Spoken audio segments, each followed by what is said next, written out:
waa la wada hadlaa laakiin waa la kala ragsan yahay waa la kala hadal wanaagsan yahay waa la kala aqli badan yahay waa la kala fikir fog yahay ma fahanti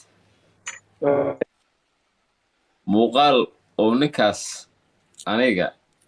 iiga hadlayay weligay ma sawiran xataa dirisla cabdi oo youtuber weyna 2022 annagoo ku jirna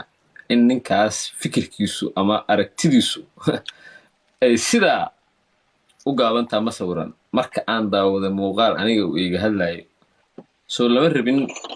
maadaama aniga qofka laga hadlayo aan ahay soo lama rabin ugu yaraan xitaa inay macnaha ama warkiisu u diiriyo ama maaragta waa ka naxay waxaan aad uga naxay micnaha waxaa waaye saan u maleeyahay ninkaas maaha aan ka naxay meesha uu igala qaaday lama yaabani aniga waxaa waaye nambarkiisa baan public ka dhigay waa sax waa qalad laakiin maadaama maaragtay